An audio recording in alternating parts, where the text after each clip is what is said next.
Cover the right and breathe out on the left. Do that about 5 times. Yoga to me is a way to connect your mind, body, and spirit. Your body won't ache as much. The more you age, it definitely helps with those aches and pains. It can help with anxiety. It can help with depression. I'm Charnal Chaney, owner of Bold Yoga, a trauma-informed yoga instructor, a community advocate, and leader. And then let it out. Take another deep breath in.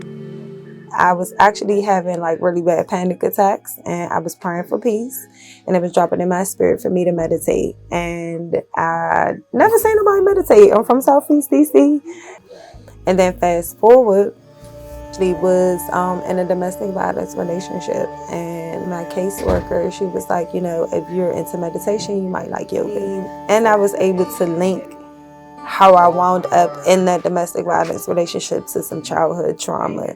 So being able to get to like the core of what was keeping me stuck in like the continuous cycle of abuse was really profound for me. So I was like, oh yeah, I gotta go get my certification.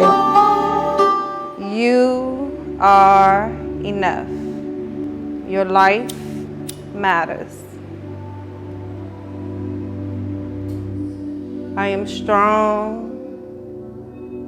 I am capable. And I am more than enough. Me starting Bold Yoga, it was actually during the pandemic after an 11-year-old was killed on the 4th of July. Those kids having like nervous breakdowns. I'm like, damn, I didn't start losing friends until I was an adult. So to have these kids start to lose friends as kids and grow up with that bitterness in their heart or that malice in their heart, if they don't understand the cycle of violence. A lot of people was like, you might want to go uptown, Georgetown with that yoga stuff. Like, I don't know what you're doing over here.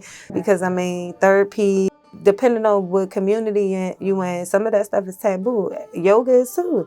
But you know, once I go through and explain why we doing it, the benefits of it, and like the purpose of it, they get comfortable with it and be like, you know what, this I kind of need this.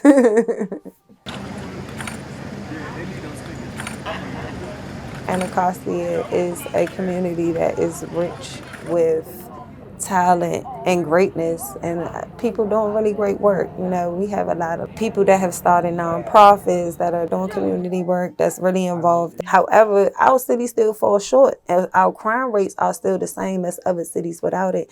And to me, it's because of the level of trauma that people have been through. Social programs are good, but they have to be healing along with it so that way it can be effective. Or else it's like falling on deaf ears. They can't receive what you're giving them because they worrying about where their next meal coming from, how they gonna pay a bill.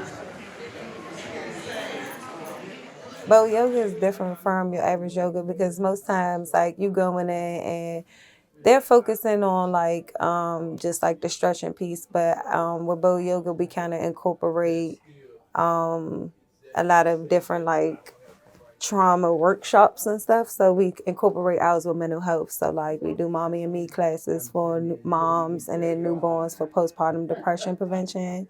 We create safe spaces for our youth in the community to heal through yoga and meditation, talk about a lot of the violence that they've experienced. Our history doesn't start when in enslavement. It starts way before that. So we just gonna watch like 15 minutes of this and then we're gonna have a little bit of dialogue. I work with over like 300 kids, I want to say, and just been able to provide that healing space with them, whether that's through different nonprofits, just creating the spaces in community, with camps, colleges. If we're not having these small conversations to say that the violence that's happening is not normal, the crime is not normal, the poverty is not normal, and figure out ways to heal through it so that way you're building resiliency to the trauma that's going on, and we're giving them healthy coping skills while they're kids so that the older they get, they'll have healthier tools to like cope. You know, we advocate for a lot of stuff in the city, and we've done something called the Week of Healing where we've come together with like over 40 organizations and we heal for like a week. So like organizations who wouldn't normally work together, now they work together. People that wouldn't normally share resources, now they're sharing resources. now everybody understand the need for healing. I think our impact has just been really creating a culture of healing.